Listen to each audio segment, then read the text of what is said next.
back on the Zero Hour. I, as always, am your host, Richard RJ Eskow. This whole U.S. healthcare system thing, look, I'm an expert in it, supposedly. I worked in it for many years. I advised governments on it, state governments, local governments, foreign governments on healthcare policy at the national and other government levels. I worked with corporations on it. I did it for a long time before coming into this admittedly less lucrative line of work. And yet I, as a consumer and as a voter, find it oftentimes as challenging as anyone. Why? Because it's confusing. And here, perhaps, I hope, to help us out of our confusion, if anyone can do it, she can, is my good friend Laura Packard. Laura is the executive director of Healthcare Voter. She's now the host of Care Talk on ACT TV. And I think we'll talk about what's in the latest Build Back Better framework for healthcare and maybe open enrollment or anything else that comes up. But first of all, Laura Packard, welcome back to the program. Thanks for having me. Oh, always a pleasure. And let's start with this. One of the struggles I think we on the Democratic side of the divide, the great divide, have is that our healthcare system is complicated. We've taken steps to improve it as a government over the last, now 11 years. It's still complicated, however, and there are more measures to improve it in the Build Back Better framework. But I don't think that very many voters understand what they are. Do you? People seem to be hearing about the fight to get it passed and the amount of the bill, right, but media isn't really covering what's in it. Yeah, that's my problem exactly. You know, if someone says, well, I can sell you a $50,000 car or a $30,000 car, that's all I know. I'll take the $30,000 car. If the $50,000 one will keep me alive through accidents and last 10 times as long, well, I should know that before I make a buy decision. So that's kind of my Build Back Better analogy, for better or for worse. And so I think let's talk about what it does. And obviously with the understanding that it's a moving target, that there's still negotiations underway. Let's talk, for example, let's start with this, because medications are a topic of huge interest to most voters. There was an announcement on Monday, got overshadowed very quickly by the elections on Tuesday, but there was an announcement on Monday of an agreement around drug pricing. And I felt that maybe if that had come a couple weeks sooner, it might have helped Democratic candidates a little bit. But can you tell us a little bit about that agreement? Sure. Well, last week, the White House released their framework for Build Back Better, and it did not include lowering the cost of prescription drugs, which is something that's been talked about the problem for years and years and years, and was talked about as being part of this bill, but some opposition from the usual suspects in the House and the Senate made it so that when the White House finally released their idea of the bill, it was not in there. And people kept pushing. Thank you to the frontline Democrats in the House, especially, that kept pushing this. Some moderates say that this is a controversial issue, but it's one of the most popular things in the bill, right, which is why the people directly at risk, the people that are most likely to lose their seats, are pushing so hard. So nobody gave up. People kept pushing. And then this week, it was announced that there is a deal. And the deal is not as good as what was originally proposed, which, is not surprising there. But it does have some key pieces that will help people. It will allow direct government negotiations on some of Medicare's costliest drugs, starting with the 10 most expensive drugs by 2025 and going up to 20 drugs by 2028. So that helps people on Medicare. But it also will punish the big pharma for raising prices faster than inflation and cap insulin costs at no more than $35 a month. And that cap will apply to private plans as well as Medicare. So insulin is a drug that diabetics have to take, and that's millions of Americans. So that's one key piece that everyone will benefit from, not just people on Medicare. And we'll see what this looks like when the bill is actually written and they're voting. It sounds like the House is voting imminently, but the Senate is still going to have their turn. So really, we'll see, because Big Pharma opened up their wallets and they made it very lucrative for some of these senators in particular to block reform. You know, Laura, on the provisions of this, I seem to remember, and correct me if I'm wrong, the one other thing was in there that, as a person who, with chronic illness, I feel great, but I have chronic illness. The cap on drug prices for people on Medicare is of great interest to me, as it is to a lot of people. And I seem to remember that they were going to cap it at $2,000 a year, which is way less than I spend right now, to be honest, and way less, and a lot of people spend a lot more than I do. So do you know anything about whether that, I mean, obviously I'm only talking about one sliver of the population, and I don't want to neglect everybody else and their needs on this or any other healthcare issue, but do you happen to remember if that's still in there? I think so. I think they did put a total cap on drug prices, which is obviously something that affects people that have a lot of prescriptions on Medicare. Yeah, I think my pharmacist has bought a boat with my annual prescription consumption. But well, your pharmacist bought a boat, and Big Pharma bought a fleet of yachts and a fleet of lobbyists. And that gets to another issue, right, that we're up against here, which is when we try to get these provisions inserted, we are dealing with a flotilla, if you will, of lobbyists up against us, right? And so even though these drug price controls measures are enormously popular with Republican, Democratic, independent voters, and I'm really glad that you brought up that it's frontline Democrats, who are often characterized, and often are, as blue dogs or centrists or whatever, that they're the ones who know, because they're in swing districts, that they need this issue to win. And so they were pushing on this as a political issue, but most of all, it's a human issue. It's an extremely popular issue. And I think a lot of people, if there isn't something strong in the final bill, will get even more cynical about politics and say, see, the lobbyists won, and I thought the Democrats would stick up for me, but here they got, So I think it's imperative, not only for human reasons, and then I'll stop talking because I'm talking a lot, but I think it's imperative for human reasons as well as political reasons to make sure something passes. I assume you agree. Yes. And I think you're absolutely right in that all of these elected officials have run on the issue. They've released their campaign ads saying that they were going to lower the cost of prescription drugs. They have all campaigned on it, and many of them have even voted for it. I mean, the H.R. 3 passed the House previously. It just didn't get anywhere in Mitch McConnell's Senate. So all these people are on record supporting it. But now that it actually could happen, that's when they start backpedaling. But all of these things are tied together in the failures of government we have in the US. The fact that we have this filibuster means that there's no chance at doing prescription drug reform with 50 votes.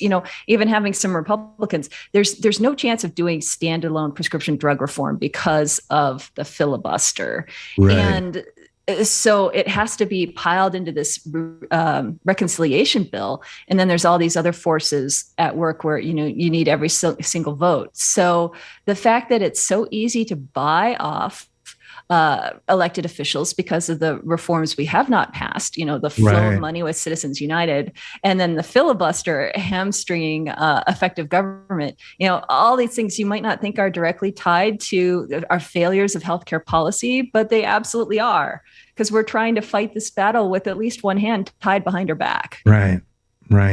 So, no, absolutely true. And we've seen the effects of it time and time again. And Laura Packard, what else healthcare related is in the Build Back Better bill as we understand it now?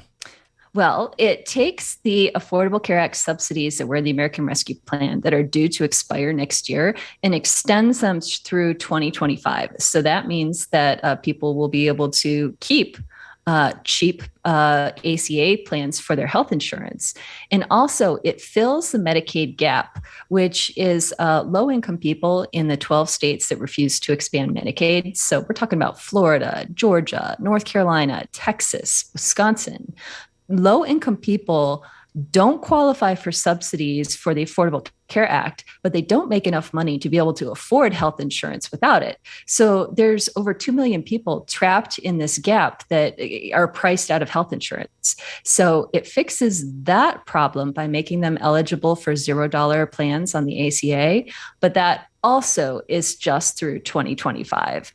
So, and it also strengthens Medicare by including a hearing benefit. It was talked about to include vision and dental because your eyes and your teeth are also a part of your body too.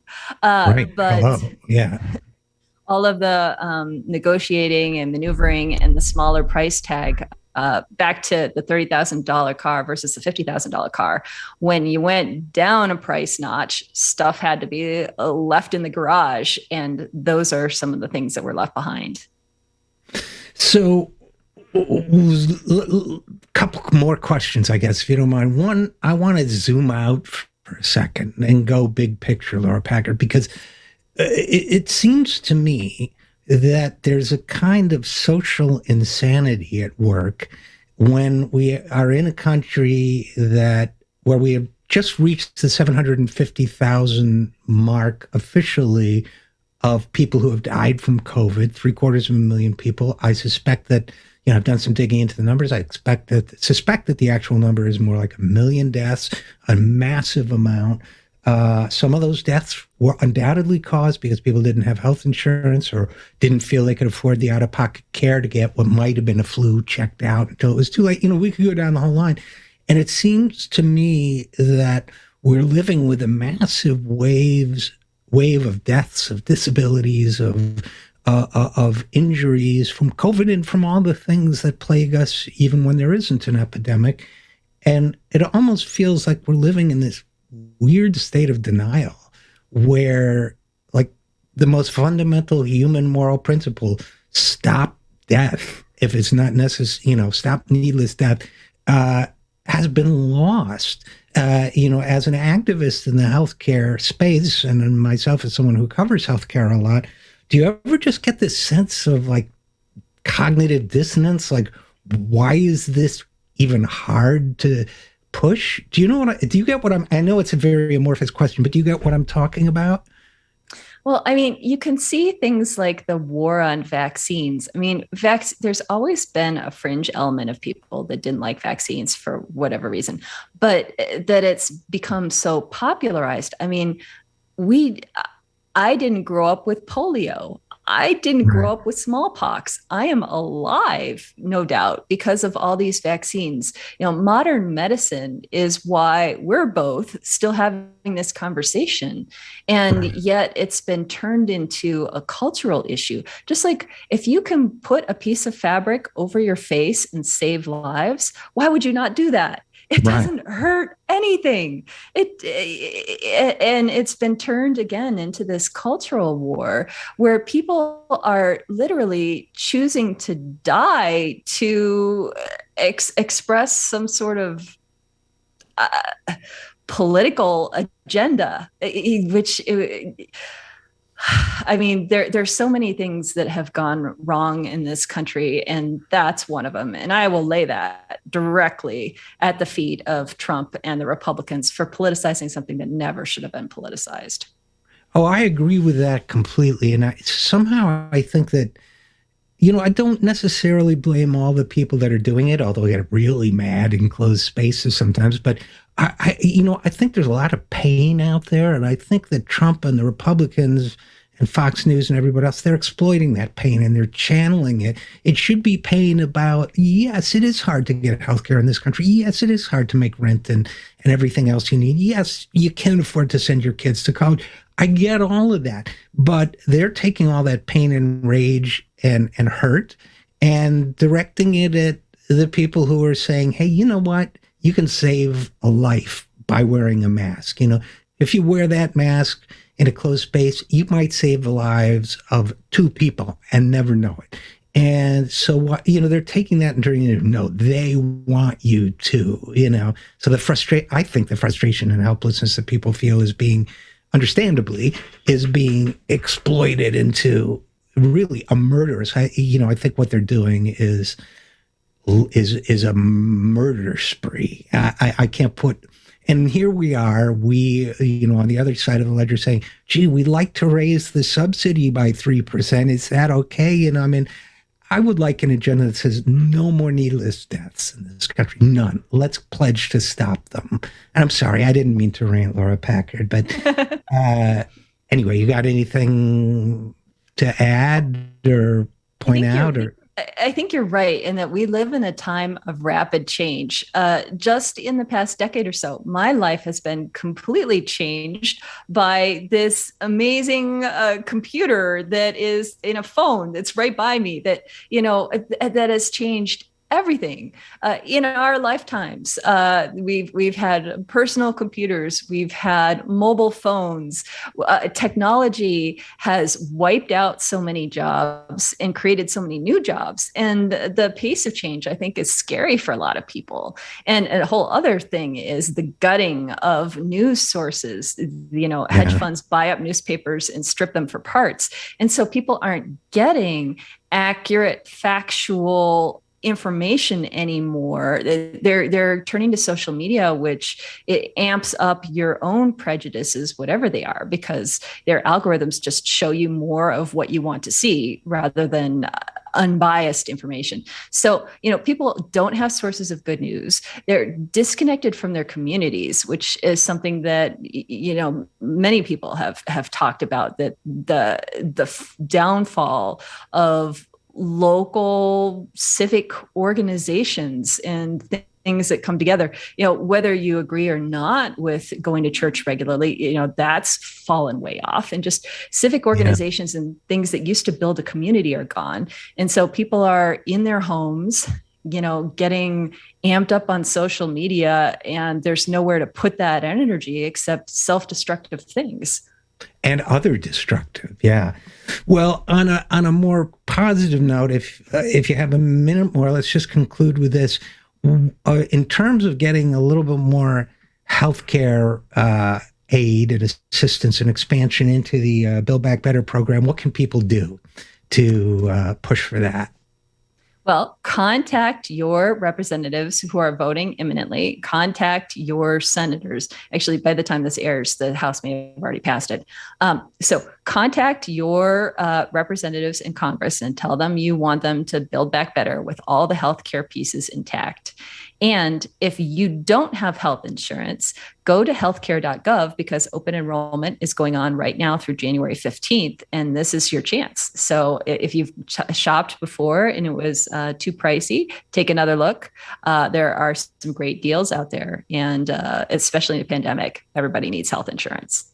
Oh, absolutely. And we'll keep fighting for the big picture stuff too. But let's get what we can while we can. And I will just reiterate, as someone who worked for a senator and someone who's been around, they pay attention when you write, when you call, especially if you're a constituent of theirs, it makes a difference. So I will second that.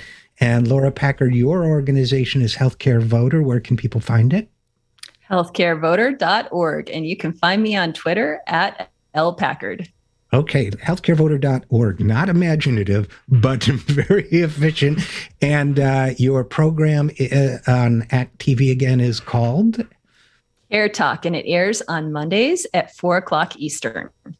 Excellent. And where can people find it? They can find it anywhere you find ACT TV, on YouTube, on Facebook, on Roku and Fire and Apple TV. Excellent. Well, Laura Packard of Healthcare Voter, thanks as always for your great work, and thanks as always for coming on the program. Thank you. And we'll be right back after this. I'm Richard RJ Eskow, and this is The Zero Hour.